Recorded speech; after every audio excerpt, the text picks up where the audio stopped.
one man is rewriting the rules and taking it to another level. And the next level, and the next level. The seventh level. You just feel how natural it is. You feel how open you become to your prospects, and in response, they usually become more open to you. Founded by Jeremy Miner, Seventh Level is the only friction-free sales system guaranteed to raise revenue. In my life, it's been revolutionary. And his followers are feeling the difference. His training has transformed everything. It is precise, and it really draws out emotions. People around the world are starting to catch on. We're going to tie in the new model of selling to your product or service that you sell. These tools can work for anyone in any industry at any time. And it's time to get on board before the ship sets sail. It's Seventh Level with Jeremy Miner.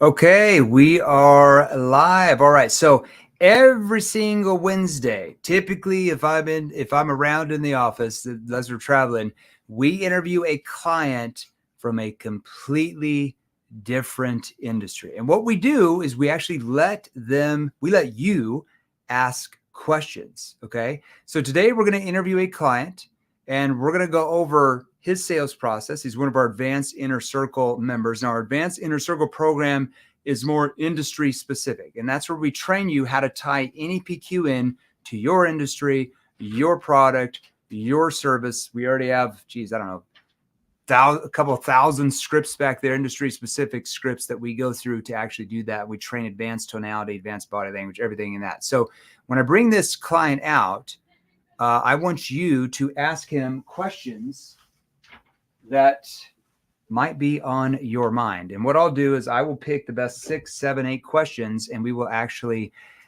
answer them for you. Now, here's what we're going to do real quick. If you're brand new, if you just start to follow me here, because we're going live on StreamYard, so we're going live in the Facebook group Sales Revolution.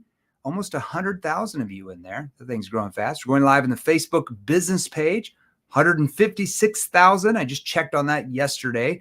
We're going live on LinkedIn. We're going live on my personal Facebook, and we're going live on our YouTube channel. Almost 24-some thousand new subscribers just in the last 5 weeks. That thing has grown. We haven't really done much with YouTube, but now we're focused on it. All right. Now, if you're brand new, you're like, who the hell is this guy? You just started following me yesterday on one of those channels, or maybe you follow me on Instagram where we're at every time as well. I'm Jeremy Miner, founder, like you saw there, Seventh Level, and we're a sales training organization that trains salespeople like you. So we train salespeople like you, sales professionals like you, sales executives like you, sales leadership management, coaches, consultants, entrepreneurs, business owners, and we train you and your teams, like this client, how to learn specific skilled questions and techniques that work with human behavior. What do I mean by working with human behavior? Are you, let's say, 100% sure that the questions you've been taught to ask actually cause your prospects to let their guard down? Are you 100% sure that the questions you've been taught to ask are the right questions asked at the right time? And are you 100% sure? I could go on and on and on. Are you 100% sure that you know how to use your tonality to trigger your prospects to actually let their guard down and emotionally open up? We're going to talk a little bit about that today. Now, if you're on the live right now, here's what I'm going to have you do. I want you to go down on your phone. I know you're all on your phone real quick. Go down to your phone, and I want you to post in the comments #live. So go on your phone, post #live. Hold on. Emergency with the kid. So go down on your phone, post #live. And if you're on the replay, I'm going to have you post #replay. So if you're on the live, I better see it. #live in the comments. And if you're on the replay, post #replay. Now, what I'm also going to have you do is, and I better see this because we've got a lot of people on here with these different platforms. I want you to go down to your comments, and I want you to smash the heart button and smash the like button. So smash the heart button, smash the like button. I better see hundreds of smashed hearts, hundreds of smashed likes before I bring this client out that's literally going to train you We're not even going to charge you for this. It's on us today. All right. So smash the heart button, smash the like button. Okay, let's bring this guy out because nobody cares about me. You guys selfishly only care about you. David, how are you? Hey, Jeremy. Nice to see you. All right. So, David, tell us, what country are you in? I'm in Germany. So you're in I'm Germany. from All right. Perfect. Croatian. You're Croatian coming. Germany. Yeah, we train a Yeah. huge there's several companies we train in Germany as well. There's a huge I have to ask Matt, there's a huge seatbelt manufacturer. I don't know if they're in Berlin or Frankfurt that we have been training for about a year. They're crushing it, but they sell seatbelts like BMW and Mercedes and all this kind of stuff. So crazy. So okay, so David, tell us, you're in Germany. What industry do you sell in? We are selling staffing for car dealerships. Okay. So basically, basically staffing like car mechanics, service people. Like you're in the staffing and recruiting field. We looked that up because I think I messaged, I had Leah look it up, but we train 161 industries now. The staffing field, which includes staffing for really any industry, is one of the top 30 industries we actually train now. And that's only been in the last year or so. It's been a big industry that started to come into our training now. So, okay. Yeah. So you help these car dealerships find a higher level type of mechanic? Is that what you do? Yeah, exactly. Like not only mechanics, but like there are also service people like on counter, like just a manager, for example, or also like salespeople. We're also staffing salespeople. So you might staff any type of job for like car dealerships. Exactly. So that could be like anywhere from staffing for like Mercedes, BMW, just regular car dealerships, selling any type of car, right? Okay. And how long have you been selling in that industry for? For around about 2.5 years right now. Okay, about 2.5 years. Now, pre-NEPQ, how did you sell? Because I think this is one of your first careers right out of college, right? Yeah, I was in high school and I started with 19, started my first business. Okay. And I was like learning sales from this sales gurus. You need to start like every sales call, and they need to make a decision in the first sales call, like this really like status frames at the beginning of a sales call. And status framing is good if it's done the right way. If it's aggressively pushy, overzealous, it can trigger a lot of sales. It depends on how it's used. Okay, so you're learning some old school sales techniques from whatever. And I've from what I understand, like, because it's kind of just you calling on the phone and everything. You weren't doing half bad, weren't you? Making like 10 grand a month, even doing it that way. Yeah, I was doing around about 10 grand, like before we started. Okay. And do you primarily cold call, outbound leads, inbound leads? Where are your lead source? What are you doing? I was like basically 95% was cold calls. So that was the main. So most of it's cold calling. Would you do like a first cold call and then you schedule an appointment? Is that what you do? Yes, exactly. That was the process. Cold call, 5, 8, 10 minutes. You try to schedule an appointment. Do you go in person? Do you do that appointment on Zoom or on the phone later on? We were selling on Zoom. Like we are selling 90% on Zoom. Yeah, after the point. Okay. Now, so a lot of people would say, hey, you're already making $10,000 a month. Why in the hell would you want to get into sales training? Like in your mind, because I looked you up. I think you told us you've been as a client for about a year. What program were you in before Advanced Inner Circle? I was in a 3.0. Okay, yeah, because you can't even get into Inner Circle. You have to go through like 2.0 or 3.0, get certified in it before you get into Advanced Inner Circle, because we couldn't have somebody just randomly join Advanced Inner Circle. We only let 50 people a month even in that program. It'd be too far advanced if they didn't even have access to 2.0 or 3.0. Okay, so you got into 3.0 originally. What caused you? Because as a person making $10,000 a month, a lot of people be like, I know everything there is to know. I'm making 6 figures. Like, I don't need to learn how to sell more. In your mind, what caused you to be like, there's maybe something I'm missing, something I'm saying, something I'm not asking, or my tone that, is causing me not to make what I want? What caused you to, in your mind, to do that? I mean, it was your content on social media. I was following you like 3-4 months before that, and Sure. we like I implemented few things. I also bought like few smaller things like the black book. Which is the generic, Uh, the basic stuff. yeah, Okay. Uh-huh. yeah, that was like the main reason I came in. Yeah. Yeah.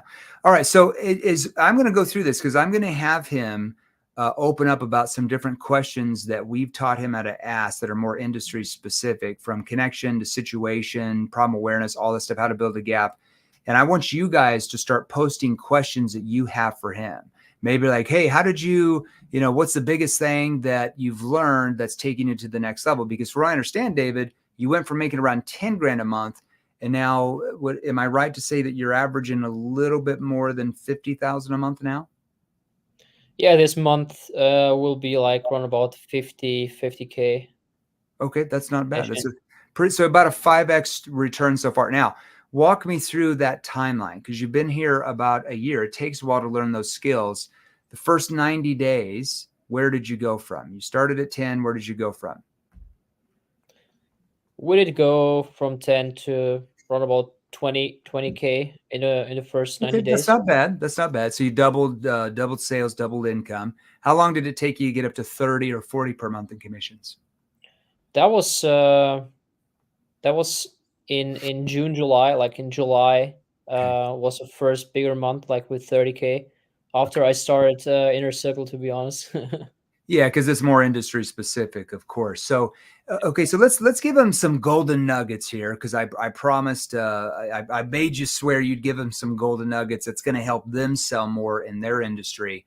So, as far as a connection question, actually, no, let's not talk about connection questions, because since you're cold calling, you're not really going to use those. It's more of a problem statement. What type of problem statement did you develop from Advanced Inner Circle? Let's talk about that for anybody that cold calls.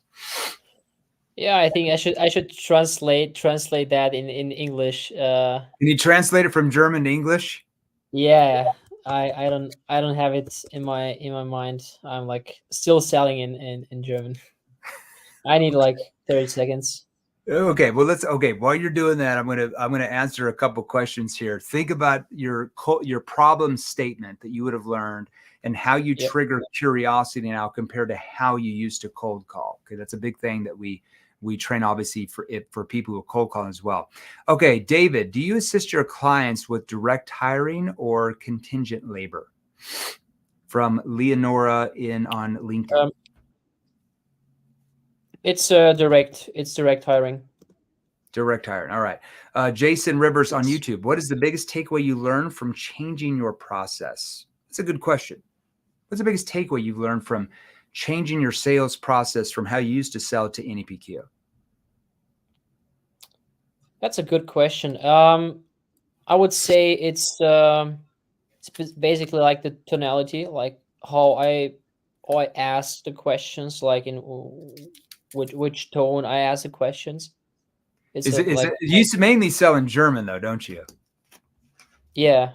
Yeah, I can tell you're struggling going to the English part here. So you're talking about like the different types of tone that you would learn in like Advanced Inner Circle, from like the confused tone to the I'm not understanding. How do you mean by tension? To the curious tone? Walk me through. What are you doing now to hire new mechanics? To the challenging tone. What happens if that stays the same? Challenging. To the concerned tone, to more of a playful tone. Is that what you're saying? Yeah, exactly. That's it. Why is the tone of how you ask the questions more important than the questions themselves? Because it's giving the potential like clients or the prospects the feeling that they're important, that like I'm here to hear their problems. I'm here not just like asking these questions, but I'm looking for them. Yeah. So I'm gonna interpret for you. So your tone is how the prospect interprets your intention behind the question. So that is how their brain is analyzing the intention behind everything you say and the questions you ask. So there's certain questions where I'm going to use more of a confused tone. like in your, maybe I'll help you here because I know you're translating all of this from English into your mind in German. But what's an example of a question you would ask for your industry that you've learned from Inner Circle, and why would you use a confused tone with that question? I think the best one is the consequence question at the end. Like, Yeah. I mean, what, like, I enjoyed our conversation till now, but like, what if you don't, like, what if you don't get the mechanics you're searching for right now, and your business gets in these problems you talked about with me right now. Like, for example, your clients are leaving you, and your like existing members of the team are also leaving. Yeah, so What happens then? I know you're translating this in from German to English. So yeah, so it's so we're using like more of a challenging tone with the consequence question, right? Because after we get them to see what their future looks like with some of our last solution awareness questions, and they're on that emotional high up here, we put that big of a gap. We then want to rip that away from them and get them to defend themselves on why they need to make a change. So we emotionally raise our tone, actually. So what happens if you don't do anything about if you don't end up getting the right, what happens if you don't get in the right mechanics and you keep having all these clients leave because their cars take so long to get repaired, right? See, that's a challenging tone, right? Something like that. Now, the consequence question is based on the answers the prospect has given you that you would tie into that consequence question. You're not just going to have a cookie cutter one that you'd ask every prospect, because every prospect's problems and situations are different. There's little tweaks on that. Okay, let's talk about go ahead. What were you going to say? I'm ready with the problem. The problem statement. I feel bad for you because I know you're selling in German, your prospects, but now you're having to translate it in your brain to English. There's no way I could. I mean, I know a little bit of like Spanish and some other stuff, but I'm thinking like, how would I be able to like do, besides AI, because our virtual training portals are actually going to be in like 47 different languages, like first part of January, German included. So you can actually have it there. David, you probably didn't know this, where the whole portal, the 47-hour portal, you'll actually hear my tonality and everything in German and any language out there. And quite literally, AI is good enough now where my tone sounds just like it does now. You can't even tell the difference. It's like wickedly crazy. Even my lip movement, it's insane. Anyways, crazy stuff. Okay, so the problem statement.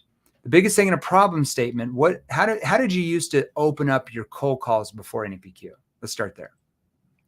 I didn't have problem statement. I was just like pitching, hey, I'm from company XYZ.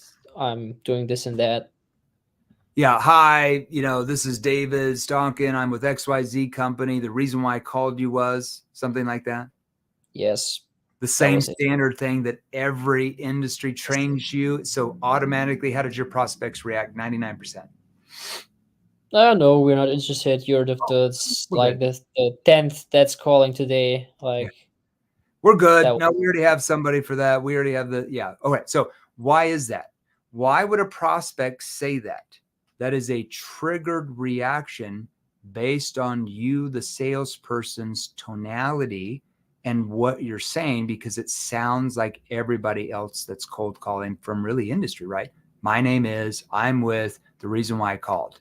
So if we sound like all these other salespeople, and how are salespeople in society generally viewed? At a lower status, right? So if we sound like all these other salespeople, our prospects automatically treat us like everybody else. So we have to have a pattern interrupt that triggers curiosity in their brain. Let's go over yours. Can you translate it from German to English? I think it's pretty much translated. All right, let's hear. Try to be as much tone as you can. I know it's hard going from German to English. I feel bad. I don't know how I couldn't do it. Yeah. I'm just curious, like, would you be against looking at international ways to hire mechanics so that your garage lead times don't increase even more and customers move to the competition? Now, there's something you say probably before that, I'm assuming, when they say, hello, this is XYZ. Oh, yeah. Car dealership. Yeah. Now, I like that. I know there's a part you're missing in the front, but when you say, are you against? Tell me why I would want them to say no rather than yes. Because most sales training would say, you got to get them on a cold call to say yes. I'm training you to get them how to say no, which eventually leads to the yes. Why do we want to? I mean, they basically want to say no. Like we're in a cold call, and that's like the first thing they have there. Are you against looking at any possible hidden gaps in like your hiring process with your mechanics that could be causing you to XYZ? It's hard for them to say, yes, I'm against, because they already want to say what word? Human behavior in a cold call, they already want to say the word no. So when we use like, are you opposed to looking at it? Or would it be a crazy idea to consider? Or are you against? See, their human reaction would be, no, I'm not against. What do you have? How do they react to that? They're pretty much open, like especially if I'm like doing that with a really like curious tone, they open up. Yeah, a curious tone triggers, curiosity right there. All right, so let's talk about a situation question. So in your industry, I'm thinking of the scripts written for your industry as well, staffing and all that kind of stuff. Typically, depending on who you're talking to, there's usually going to be around 5 or 6 different situation questions to really understand what their real situation is. Give us just an example, like one good situation question you've learned, and then why does it work so well? Yeah. So the first one is like just to understand like what are you doing right now for like recruiting and generating applications. Okay, good. And tell us why that's such an important question for what you're doing with recruiting and that type of thing, staffing. Because like after the question, I know exactly like what they are doing. Like if they're using like Stepstone, Indeed, they're like the platforms right here in Germany. Yeah. And I know like if they started doing any other like digital ways that we are selling, for example. Yep.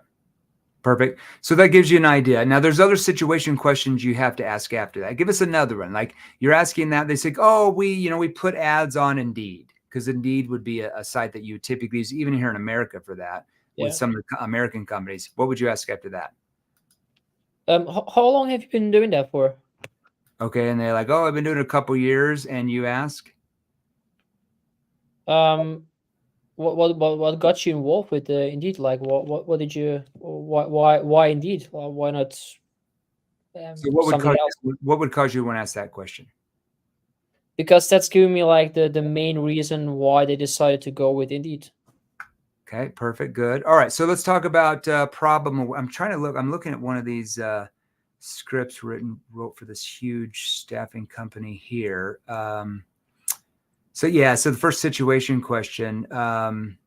So help me understand, what are you doing now to find candidates for like that type of position? Now that would depend on if you knew what type of position they're looking for, right? Do you already know that, or do you find out in situation questions?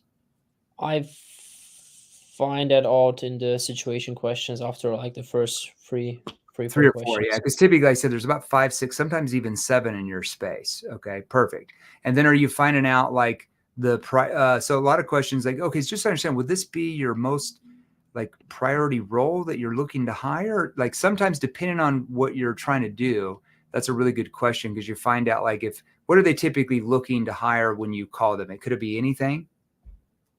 Yeah, I mean the mechanics is the role number 1 right now. Like every car dealership is looking for mechanics. Yeah, perfect. And then typically, there's a lot of other really good situation questions. You should look at some of those. Have you went back in there into Inner Circle and look at some of the new staffing scripts that are industry specific? Now you should look at those. Not really. I should do that. Yeah. Yeah, you should go back in there. I can point you in the right direction. I'll have Alberto send you a couple there's perfect. A couple of things we've added there that you might not have seen since you graduated from the program. Okay, so there's other ones, but what's a good problem awareness question? Now that you've helped them find out what their real situation is by your situation questions, we need to start building a gap from where they are to where they want to be, right? We do that with what are called problem awareness questions. So give me an example of like, because there's kind of several you'd ask for your industry, but maybe give us an example of one and why you asked that. one of them is like, do you like the amount of qualified applicants you're getting right now? Yeah, that's a good one. You want me to give you an even better one? I don't think you've seen this because I think you've already graduated in your circle. So how, I mean, you've been posting jobs on LinkedIn the past 5 years. I mean, what's caused you to feel like that might not be getting you the best people? It's a really good question. Open them up. Okay. Oh yeah. So you've been posting on Indeed, the last several years. I mean, it can't be all doom and gloom. What have they done well for you guys? That's another angle you can do on your first prob awareness question, besides the one you did. The one you did's good. The one that I just did, that first one. So, I mean, you've been, like, say you found out they're on Indeed. I mean, you've been posting on Indeed the last 3 years. I mean, they're fairly decent. I mean, what's caused you to feel like you're not getting the best people from that?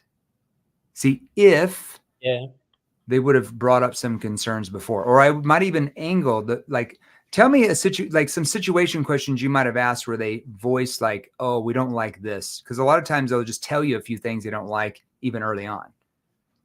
Yeah, I mean, like the biggest problem is that they're not getting the applications right now. That's the biggest problem they have. Yeah, they're not getting enough. Yeah, or they're not getting, like, they're getting 0, for example. What would cause them to get 0? They are doing the same things that like all other car dealerships are doing. So they sound the same. Yeah. Okay, and how do you solve that? You already have a network of these mechanics that are ready, certified, ready to go? Yep. We have the network, and we have a really big knowledge of the positions in the dealership. Like, we have this really special, like, interviews that we are doing with every position. Like, I did around about 50 interviews with car mechanics. Okay. So I know them very well. Okay, good. Okay, let's go with another question real quick before I have you throw out some other questions. Leonora, would you be open to sharing insights on how to effectively address objections from LinkedIn? Objections.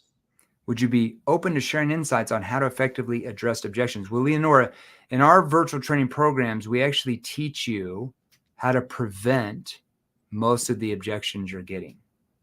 That's called objection prevention, okay? Because we have to ask ourselves, what causes an objection in the prospect's brain?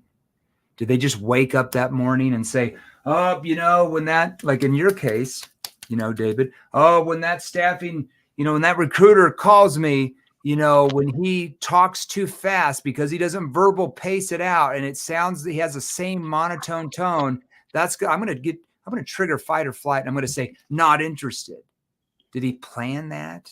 No, that's a triggered reaction based on us, the salesperson, on the questions we're asking and the tonality we're using that trigger uncertainty in their brain. It triggers what's called fight or flight mode and actually causes the objections you're actually getting. So we teach you how to change that by shifting your tonality and tweaking the questions you're asking, just like what I just showed you with that problem statement with David, getting them to say no rather than trying to go into your pitch that causes them to let their guard down and actually be open to what you're doing. That's called objection prevention. Now, in our virtual training courses, we teach you how to overcome certain objections as well, because you're not going to prevent 100%. But if we can, how many objections do you feel like you get now compared to what you used to get before an APQ? Like, just percentage wise. Maybe 20%.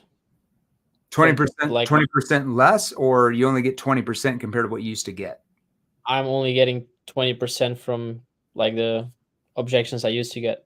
Okay, so you're eliminated like 80%. That's pretty normal. Most clients in every industry tell us typically between 50, 75, 80% objections are prevented.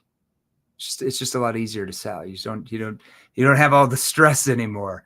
All right, hopefully that answers the question. What about a solution awareness question? Because there's other problem awareness questions you have to learn to ask for your space, but maybe give us a solution awareness question that gets them to focus on what their future looks like once their newfound problems are solved? Yeah, I think that's a good one. Like, let's say we come in and we find you a candidate that's like with the unique talent that you need, like that she or he said to me, like they need 2 or 3 things that every mechanic needs to have. Yeah. Like I will start one more time. I know you're Like, let's say, translating from German to English. I know it's hard on you. yeah, I have the script in English right now, so that's okay. Like, let's say we come in and we find you a candidate with specialized thing that you wanted to have, like we do for all other clients. Having this candidate in place right now, how would the dealership operate, let's say, differently than it does now? Yeah, it's a comparison frame. So let's say that we're able to come in, we're able to find you these 3 mechanics that are not flaky, that are actually going to stay there. And we XYZ, like, besides just keeping your customers happy, how do you see having that in place benefiting you the most, though? So that verbal pause there, that's really good. Not bad. I know you're giving us a generic one there. It depends on what they said, you would plug into that solution. Yeah. Question. Now, typically tell us, how do they respond to that? I mean, they're thinking about that. Like, they're giving me answers like, yeah, we could bring in more clients, or it will allow us to really have more less stress, for example, because they are like lacking mechanics. Yeah, good. And we want to hold on. Less stress. See, we're going to probe there, right? And I'm confused. Yeah. Less stress. Now, why would I use a confused tone with that type of probe? Is that a question for me? Yeah. Why would I would quiz you? Why would I use a confused tone? What does my confused tone trigger in the prospect's brain? I mean, they're opening up, like they're telling me more about the stress, like what's causing the stress, where is the stress coming from. See what happens. This is good that you have there. So what happens here is, on that type of probe, when I act confused, hold on, stress, that triggers in their brain. The prospect doesn't even know what's going on, that I'm confused. I need to clarify better what I mean by stress. So they're automatically, well, what I mean by stress, and then they start to open up. It's a technique to get them to open up. I can't get them to open up if I don't understand how to use my tone to do that. Because if I said, oh, how do you mean by stress? Curious tones, it's okay, but a confused tone, hold on, stress? It's almost like I'm confused. I'm not understanding. How do you mean by stress? See, my facial expression is like the remote control to my tone. Okay. Now, here's a Facebook user regarding tone. What are your thoughts on how it's delivered? For example, should it be slightly exaggerated? I noticed Jeremy's quite like almost delivering tone like an actor in a movie sometimes. Do you want me to answer that, David? Yeah, I mean, like at the beginning, if you start like selling NPQ, you will need to do like pretty much like an actor, and like after a few months, it's just normal way you're like asking questions, because like it's in your head, it's in your mind, and becomes who you are, right? It is like an actor or actress. So a lot of people ask me, Jeremy, where did you learn tonality? Where did you learn all this? Because this is not taught in any sales training course out there. I will tell everybody, I've been through everything. Okay. When I was in my 17, almost 18-year sales career, I got frustrated for a few years because books and programs I'd go through, they're like, 93% of the sales by your nonverbal, it's by your tone and your body language. I'm like, okay, that's great, but what do you mean? Like, give me some examples of how my tone makes the sale, or what should I do with my body language? There's just really nothing out there. So I had to go to the source. So what I did is I went and hired acting instructors. I paid a lot of money for those. and I would fly to them for like the weekends or 3 or 4 days at a time, and I would learn these skills. One of the first things a lot of acting instructors, really great ones, will train you is where they train some of the highest paid actors and actresses in the world, is they train you how to use your facial expressions to dictate different tonalities that trigger different emotional drivers in your audience's mind. Hence a movie. Why does, Julia Roberts or George Clooney or Leonardo DiCaprio or just all the great actors and actresses get paid millions of dollars a film? Because they understand how to use their body language and facial expressions and tone to influence you to have different emotions. Some of you probably don't know that, okay? So that is where I learned advanced tonality. I learned all the different types of tones and how to use your facial expression to communicate the different tones, okay?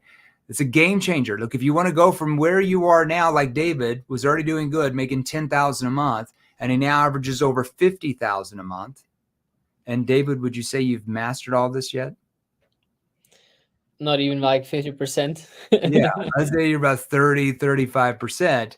Once you get to, 7, 80%, your income will more than double than what it is right now. Okay. But if you want to make 2, 3, 5 times more money, it's not just a few closing techniques. I hate to tell everybody that's not going to get you there. It's stuff like this, your tonality. This is where the sale is made. It's a few change and shifts in your body language, even if they can't see you, because your body language affects how your tone comes across. Okay. These are really important things here. All right. Maybe we'll get a few more minutes here. Okay. Keep posting the questions here. Keep posting the questions. Jason Rivers, how do you keep yourself and the client from going down a rabbit hole without being rude or pushy? What do you think, David? I think that's like, that's the start of your call, like basically how you start a call with the client. Like if you set the expectation for the call, they will not get rude, they will not get pushy. Like you're having just a normal conversation with them, you're asking them about their problems and how you like can present like possible solution if the problem that's here you can solve. I agree. And here's what I think Jason's asking. Once again, I can't interpret here, but I think what he's saying is like when you ask a question, the prospect just starts rambling. How do you interject to get them back on the right path where you're not rude and pushy? Is it, Jason, is that what you're asking? I'm interpreting that. I'm reading the text here. That's how I'm interpreting that. That is called interjecting, not interrupting. There's a difference between interjecting compared to interrupting. Interrupting is like interrupting and then start talking about your solution. Oh, you've got that problem? Oh, let me tell you how we solved that. And you go right into your thing. That's interrupting, okay? Or interrupting and then starting talking about you. However, if I want to interject, I simply interject with a clarifying question to get them back on the right path. David, like, have you ever asked questions and a prospect just starts rambling and goes like way out here? It has nothing to do with what you guys are talking about, and they kind of get lost. Yeah. So you don't want that to happen, because all that does is it makes your sales calls way longer. And what it does is it triggers uncertainty in the prospect's brain because they're not focused on what's really going on. Oh yeah, let me tell you, when that happened, we've had a hard time with mechanics. In fact, it reminded me when I was a kid, my dad used to run this shop, and like they're going off on all over the world. Oh, that really happened with your dad? Yeah, let's come back to that because I want to know more about that. But how are you guys bringing in like new applicants now? And I just interject with a clarifying question to get them back on schedule. Now I'm focused on them. I promise you, nobody will ever think that is rude when you interject with a clarifying question to get them back on the path. I think that's what Jason is asking. Jason, all right, good. What does this handwriting say next to challenging tone? It says consequence question. All right, so let's talk about that, David. That brings us up to, because there's other solution awareness questions that you have to ask for your industry. What's a good consequence question that you've been trained to ask, and why does it work so well? Yeah, I think we talk a little bit about that, but that's the biggest, like the biggest one I'm using in most cases. It's like, what if you don't do anything about this, and like this problem with the mechanics remains in place like the next 3, 4, 5, 6 months. How Like, do they what do respond? you think could be the possible ramifications to the business? Yeah. So what happens if you don't do any? What happens if you guys keep advertising on Indeed and you don't get any applicants the next 3 to 6 months? I mean, what would happen to the business at that point? Concern tone. Why would you start off with a skeptical, like a challenging tone there? Why not start with a different tone? Because they also start thinking about it. Like, if I'm concerned, they will start to be concerned. Yeah. And they like start like really picturing the like building the picture in their mind.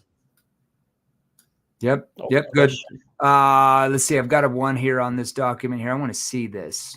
Okay, but what if you guys keep advertising on Indeed and the applications keep going down even further? What would happen to the business at that point? Down into a concern tone. See, I want to start with a challenging tone because I want to raise their emotions, but then I want to end on a concern tone because I want the prospect to feel what? That I'm concerned for them if they don't do anything about solving this problem they said they have. Because if the prospect feels like I'm concerned for them, what will they do? They start to open up emotionally. Yeah, they start to, they let their guard down, they open up emotionally. It builds trust and it builds a bigger gap. People buy from the people or companies they trust will get them the best result. They don't buy just because they like you. It's a big myth in sales. It comes from Dale Carnegie's book, How to Win Friends and Influence People, which is a great book. The problem is that concept about people buying from people they like was written in 1936. It's 2023. Okay.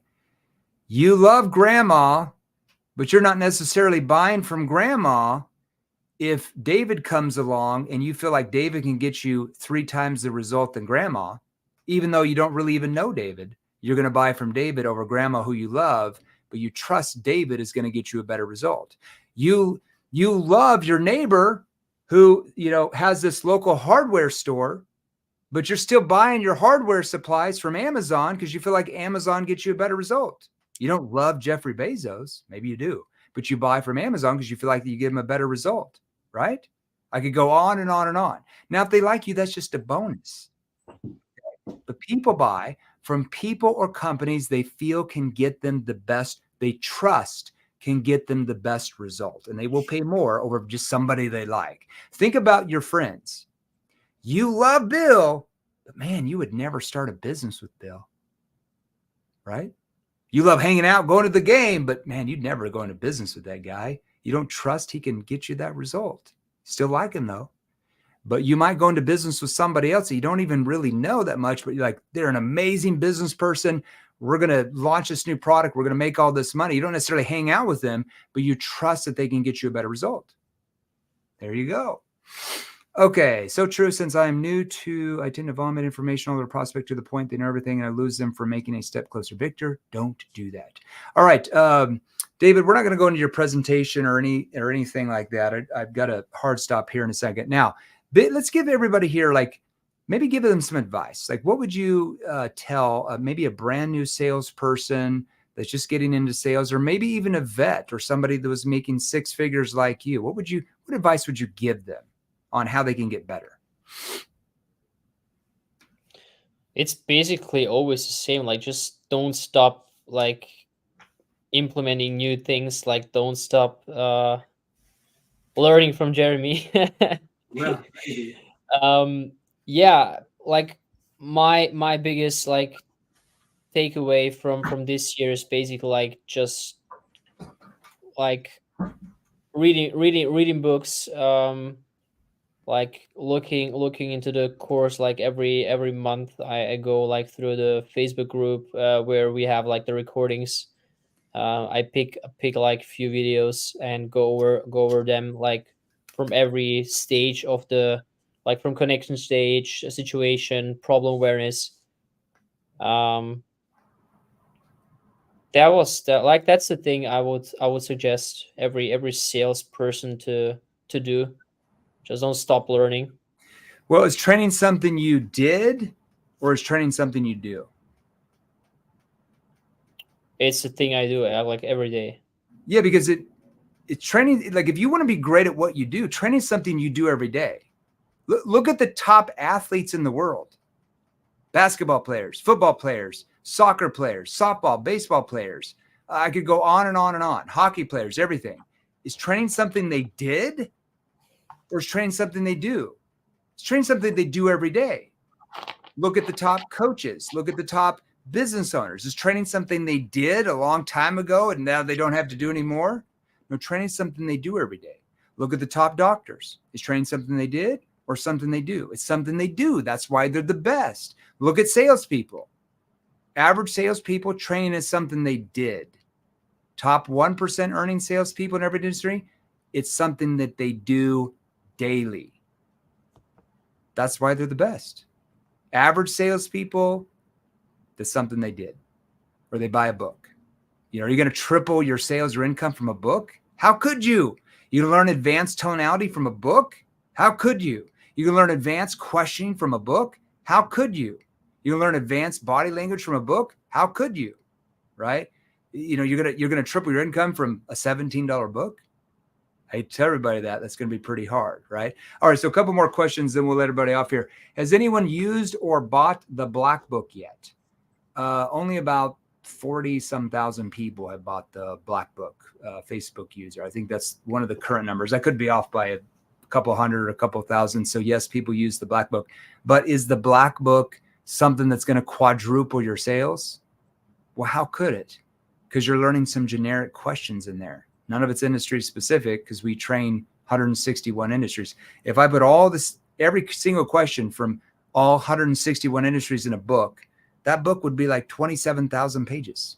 Probably not realistic, okay? Plus, you don't learn any tone. And your tonality and your body language, according to behavioral science, is 93% of you making the sale. So a book is a starting point, but it's not real training, right? Well, what would be the difference, David, for you reading the Black Book compared to Advanced Inner Circle?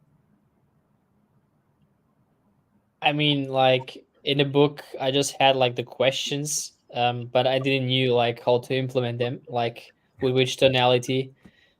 Well, it's like just they're all just very, very generic, and you don't know where to use them and why, right? It's a Black Book. It's 58 pages.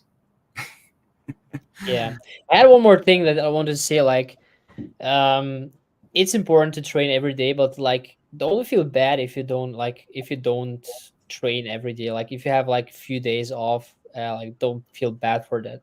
Like, if you just stick to your plan, that's pretty much like that's important. More important than like doing really every day in a year. You just want to stick to a thing. You don't want to be like, oh, I'm going to get to it. And like a month later, you don't do anything. Where's the best place to learn? Your car while you're driving around. Literally the best place to learn how to sell more, because instead of listening to your pop songs or your politics or your sports, how much is that making you guys every month? Oh, zero. If you want to sell more and you don't have any time and you're listening to Taylor Swift all day while you're driving around, we can't help you. So instead, you might want to put on sales training if you're one of our clients and go through it while you're driving around. I promise you, you do that 30, 45 minutes a day, 5-6 days a week, 30 days, 90 days, 6 months, a year, you'll be completely different in the income that you'll make. So is it worth it to go through advanced sales training while you're driving around in your car, or is your favorite singer more worth it to you? I have a story here, actually. I was driving from Vienna. That's like 5.5 hours till my city in Germany. Yeah. And I was like, basically, that was in March or April. I was basically like 5.5 hours going through the whole portal of NEPQ. And like every time I'm in a car, I'm just like taking few videos and looking at them. Like if I'm driving like more than 1 hour. Yeah, because the portal you're in is a 47-hour portal. Just the portal. You go through 4-hour and 15-minute training calls that get archived as well. You know, with Inner Circle, you're talking about hundreds of hours. So, That's why you went from 10 grand a month to 50 grand a month, within about 6-7 months. So congratulations. All right, everybody. Hey, great job. Hey, give David a round of applause. Hey, David, I have to ask this question. Last question I'm going to ask you. Has your life possibly changed going from 10,000 a month in commissions to now averaging a bit over 50,000 a month? Absolutely. Absolutely. I have to know in what way. In what way though? Not just financially, but like I mean, like in every aspect of my life, like in my relationship with my parents, like also in recruiting for my own company. I can ask better questions.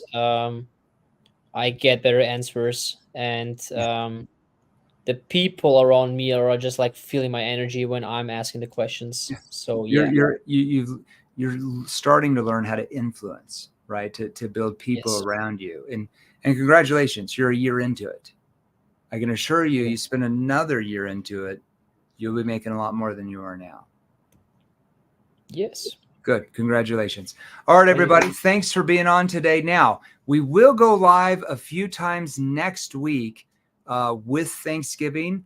Pay attention to your email and our post in the Facebook group, because we're going to change around the schedule next week because of the Thanksgiving holiday here in the United States of America. I know, David, doesn't matter to you in Germany, but us Americans over here, we got to gain 10 pounds and all that stuff, eat a bunch of pumpkin pie and a bunch of turkey and stuff for Thanksgiving. So pay attention to the calendar next week. It will change a little bit for the 2 lives we do next week. I plan on going live at least once. I don't know which day next week, so start paying attention on Monday, what day that is. And then you want to start learning these skills? Type in me if you want to start acquiring even 10% of the skills David has acquired in Advanced Inner Circle. Type in me in the chat if you want to acquire those skills. Actually, I want to do this. I'm going to do a learning exercise. Type in how much more commissions you feel you need to make in the chat. I want to see this from everybody. I want to see a variation. Type in how much more you feel you really need to make per month with what you sell right now. Type in me in the comments.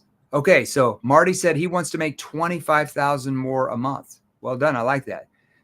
All right, I want to see somebody else. Type in the number that you feel you really need to make in what you sell. Like, hey, if I could make an extra 3,000 a month, that would be a game changer for me. Or if I could make an extra 5,000 a month, I'd be so happy. It didn't have to be a huge number. Inflation, 50%, not 6 or 7 or 8. Me, 10 grand a month from somebody on Facebook. Somebody's still saying me. I can't see all these here. 15,000 a month. This person wants to make more. Let me see if I can get on here and see what you guys are saying here. All right. Travis says 10 grand more a month. Bill Thomas says 15 grand more a month. Jason Rivers, 20 to 30 grand more a month. Traveling Alien Trip Check on YouTube, 10 grand more a month. Louis Vega, 10,000 more per month. Ernesto, 20,000 more per month. 3 grand more a month. Kim, 5,000 more a month. I like these. 50,000 more a month. Somebody's coming after you, David. I like that. All right, what else do we got here? Let's see. We've got 50,000 more a month, 16,000 more a month from Humberto. Okay, now I want you to look at that number you just typed in, and I want you to ask yourself, how are you going to make that much more per month? What is your plan? What's your plan to make that more per month? Can you double the hours you're working now? Is that going to get you there? Can you type in me if you can double the hours you're working now every single day, 5 to 6 days a week, years on years on years? Can you double the working hours you're working now? You already work 8 to 10 hours a day. So you're going to work 16 to 20 hours every day of your life? Is that going to get you there? Probably not. So if you can't double your working hours, how are you going to double or triple your sales? You have to do what? You have to acquire a much higher level of sales ability than what you currently have been trained. Would I possibly be right on that, David? Definitely. Go on a limb. All right. Now, you want to do that, message me directly right now. So the number you typed in, if you actually want to acquire the sales ability to make that, rather than just, I hope it works out one day, I don't know, I'm just magically the tooth fairy's going to give me the money. If you want to acquire the sales ability to actually achieve what you want, message me directly right now. So if you're in the Facebook group Sales Revolution, if you're on LinkedIn, the Facebook business page, my Facebook, message me directly right now. If you, Ernesto, multiple workforce, yes, but how are they going to make you that much money if they don't have the right skills themselves? How are they going to make you more money if they don't even understand that sales ability? I guess I can just play the numbers game, hope it works out. Spend a ton of money on marketing. If you're on YouTube, you'll have to join the Facebook group and message me directly right now. We won't be able to message you back on YouTube. So message me directly right now. And then either myself, because there'll probably at least 50 to 70 of you that message us. Probably somebody on my team or myself will message you back, probably ask you a few questions, kind of about what you feel like you're maybe saying or not asking, or how you're using your tone that's triggering most of your prospects not to buy from you, even though they have problems that your solution solves. And once we understand that, then we can recommend some different training programs, because we don't have one. We have like 36 different training programs now, depending on what you're currently making. That kind of tells us what your sales ability is now compared to where you want to be. And once we understand that, then we'll recommend the right training program for you to go through, like we did with David, whoever account manager you talked to. Is that a good move for you to get in the training? Maybe, just possibly. And then we'll recommend the training program that would get you the quickest ROI. So you want to make those money, message me directly right now. David, happy Thanksgiving, even though you don't celebrate it in Germany. We'll see you soon. Thanks for being on. Thank you. See you soon. Thanks, Bye-bye. everybody. Well done. Good job. We'll see you next week.